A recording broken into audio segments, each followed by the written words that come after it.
Salam sejahtera, anda sedang menonton AWANI Global bersama saya, Naila Huda. Selepas Malaysia meraihkan Hari Kemerdekaan pada 31 Ogos ini, pada 1 September pula merupakan Hari Kemerdekaan Uzbekistan.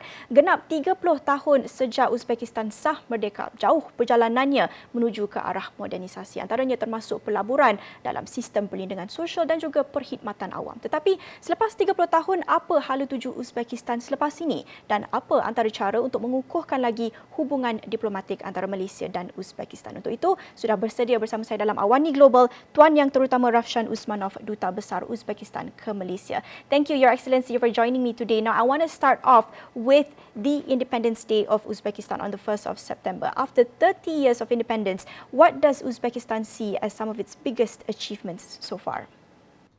Thank you. Hello. Hello to everybody, and thank you for this question. I would like to say that on the 31st of August 1991, Uzbekistan got its independence, but we're celebrating it on the 1st of September. So by documents, we got the independence on the 31st of August, the same date as Malaysia, and I'm very proud to say that. In a few days, we'll celebrate 30th anniversary of this significant date. Over the years of independence, Uzbekistan has implemented comprehensive measures aimed at building a democratic state. Along with this, our national ancient history, rich cultural heritage, religious values, and also identity have been restored. In past years, large-scale work carried out for the radical modernization of the state and society to ensure the reliable protection of citizens' rights and freedoms, ensure independence of the judiciary, achieve justice, strengthen the rule of law, liberalize economy, and effectively combat corruption. In short, Uzbekistan is becoming a country of democratic transformations, big opportunities, and practical deeds. Also, Uzbekistan is as a sovereign state, has taken a worst place in the world community of nations. For example, in October 13, 2020, our country was elected as a member of UN Human Rights Council for the first time in the history of our national statehood. Moreover, our country is playing a growing role in integrational processes in the region and among the regions of the world. Namely, international conference, which is called Central and South Asia Regional Connectivity, Challenges and Opportunities, took place in July this year. And our Uzbek side proposed several initiatives and proposals how to connect these two regions, and one of the important initiatives came out from this conference is how to connect Central Asia with Indian Ocean. As you know, our region, and especially Uzbekistan, we are landlocked countries and landlocked region, so it is vital for us to get to the seaports. So this conference helped to elaborate the ways and to find approach how to get these two regions close to each other. I mean, Central Asia and South Asia. Moreover, in 2017, President of Uzbekistan, Shavkat Mirziyoyev, initiated to hold regular consultative meetings of the heads of Central Asian states as an effective platform for trust-based and constructive discussions of the problems of the region. So far, we managed to have 3 these kind of meetings in Kazakhstan, Uzbekistan, and just recently in Turkmenistan. So overall, this is it in few words what we've been achieved in Uzbekistan domestically and internationally. But furthermore, I will give you more details later on. You touched on some key reforms that you've achieved or Uzbekistan has achieved over the past few decades. And I believe this brings me to my next point. We hear a lot about the new Uzbekistan or the third renaissance. Can you explain a little bit more? What exactly do these terms entail? What do they mean? Uzbekistan's great leap in reform agenda, focusing on political and social economic development, brought a welcome surprise to much of the international community in 2016. Newly elected president Shavkat Mirziyoyev quickly initiated policies based upon the principles of pragmatism and transparency. This shift was well received by foreign governments, by international organizations, and citizens alike, and viewed as a drastic change in the country since independence in 1991. So the new Uzbekistan has been developing in strict compliance with universally recognized norms in the field of democracy, human rights, and freedoms on the basis of principles of friendship and cooperation. So, among the most important initiatives and reforms realized under the current government, I would like to mention and draw attention to draw your attention to the following. First of all, it is to liberalize the currency market in the country, to eliminate cash flow problems. Secondly, to develop public services system, launch public services centers, eliminate any red tapes. This goes in line with the philosophy that government should serve the people, not the vice versa. In the context of tourism development, introduction of visa-free regime with 90 countries and visa-free transit for nationals of 48 states was introduced. Strengthening guarantees for human rights protection and elimination of forced labor and including child labor was came into force, and this was recognized by ILO, International Labour Organization. Expansion of media space is an important initiative in order to wide the coverage of mass media for the population and the society. To improve the business environment in Uzbekistan, this is another important initiative to simplify registration and management processes for businesses, for SMEs, for entrepreneurs, and for people who would like to open their own business. Another important initiative I would like to draw your attention at is official recognition of the poverty in the country. Before that, the government did not recognize that we had any poverty in the country. But it is important to, first of all, to recognize that we have this problem and then to address it. That what was done by the current government in Uzbekistan, and it's maintaining the work towards all above mentioned areas in the compliance with the international law, with the national legislation, and first of all, for the needs of the people, for the ordinary citizens. In this regard, I would like to say that you mentioned third Renaissance. Well, we know that Renaissance means the awakening, the rebirth, revival of the country. This is social phenomena, and at the moment it becomes the national movement in the hearts and the minds of people to uh, to go in together with the government, to go together with to the idea that we need to raise the standards of our living in the country, and it goes in line also with what was proposed just recently by the new government of Malaysia. I'm talking about the Malaysian family. So this is something similar. That's what we are experiencing now, and the current government is forming the foundation for the third Renaissance. Why third? Because two others happened on the territory of Uzbekistan before. The first one happened ninth, in 9th and 12th centuries, and the second one was during the reign of Amir Timur, our great king in 14th, 15th centuries.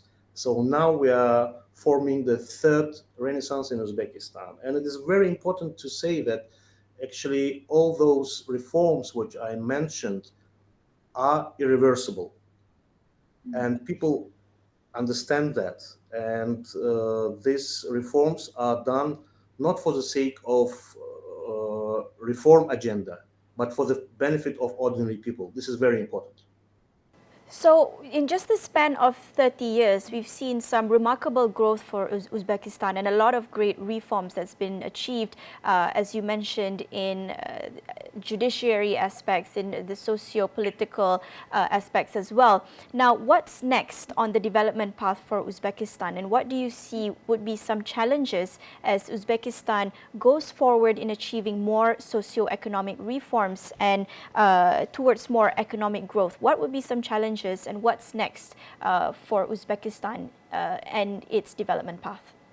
Yeah, as I mentioned, Uzbekistan will continue do what is done already, and it's committed to all the obligations in front of the world community, international organizations, but most importantly, for the benefit of the people. And of course, we will continue our transparent foreign policy, also further liberalization of the economy, uh, attraction of foreign investments to Uzbekistan. And saying that, I would like to say that during the 4 past years, we managed to increase the number of foreign direct investments from 2 billion USD to 6.6 billion USD. And this year we're expecting 7.5 billion USD of foreign direct investments in Uzbekistan. Among the main investors into our economy is China with 1.2 billion USD. Then goes Turkey, almost a billion. Germany, 600 millions. Russia, half a billion, and so on. You can name it. So we have a diverse cooperation with main economic players around the world, again, for the prosperous, free, and decent life of our population.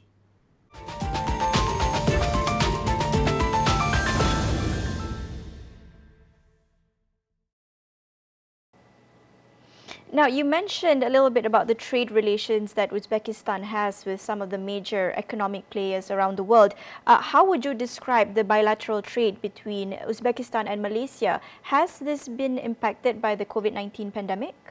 Yep. Our country is the biggest exporter to Malaysia among the Central Asian countries, and it is in top five among the CIS states in trade with Malaysia. Strategic location of Uzbekistan and signed free trade agreement with all the neighbors, including Russia, allows foreign investors, especially Malaysian investors and businessmen, to make production uh, in Uzbekistan and to have the huge consumption market of our country, which is the biggest by population in Central Asia, and also with other big neighbors of Uzbekistan. In this regard, I would like to say that bilateral trade in 2020 was only 75 million USD with Malaysia, including export from Uzbekistan, 11 million USD, which increased to 60% in comparison with 2019. But it's very important to say that according to the expectations, to the forecast, expected growth of export of Uzbek goods to Malaysia for 2021 was only 15%, 15%, because of pandemic. But in fact, from January till July this year, export from Uzbekistan increased in more than 340% to Malaysia. And now it is more than 12 million USD in comparison with the same period of 2020, when it was 3.5 million. Main exports of Uzbek goods to Malaysia consist of chemical, agriculture, textile products, and services. Our country mainly imports from your country, from Malaysia, palm oil, rubber products, including latex gloves, products of oil and gas and chemical industries, production lines, furniture and instruments, and others. And to strengthen the ties between two countries, we established special joint committee on trade and investments between MITI, Malaysia, and the Ministry of Investment and Foreign Trade of Uzbekistan. So this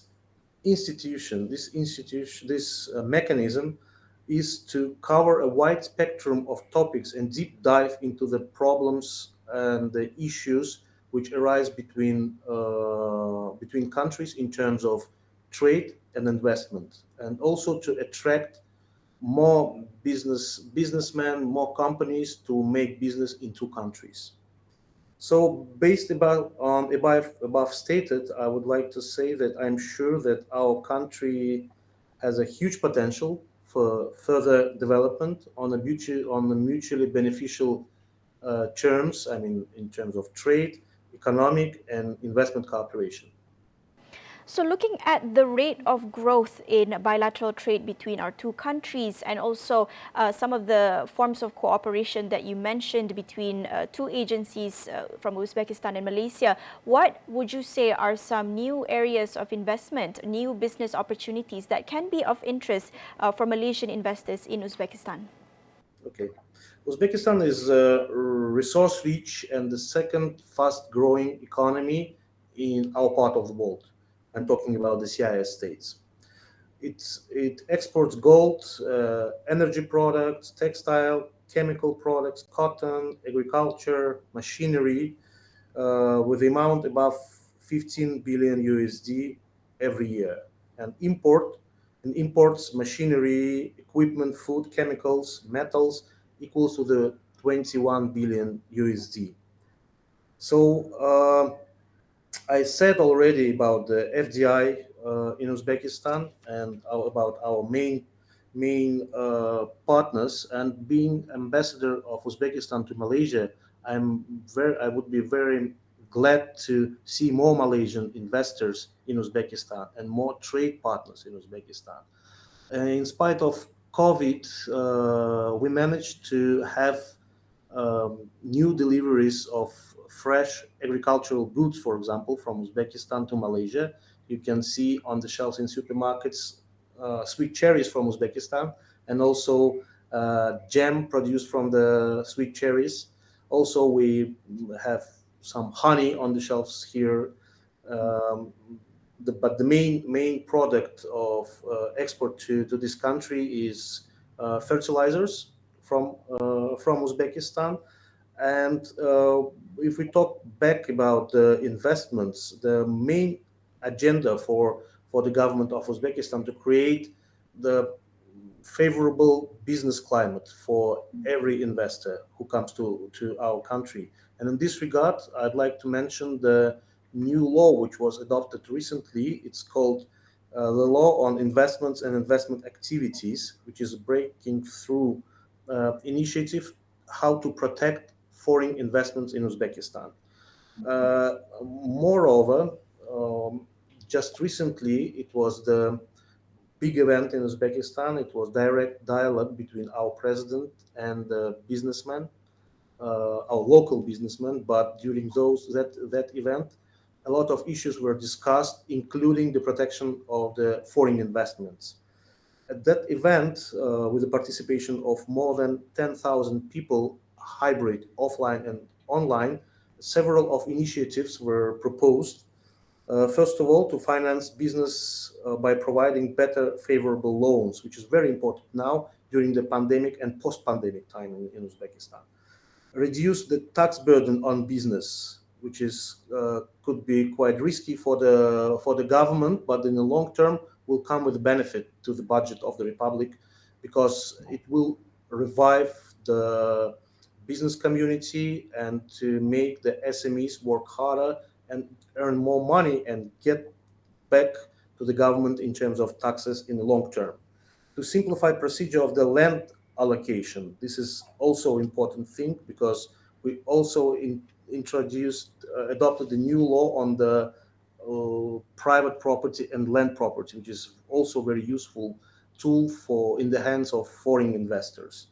to further develop infrastructure, to support exporters, to develop transport and logistics sector, and simplify business procedures. So these are the main initiatives came out from that meeting with the businessmen.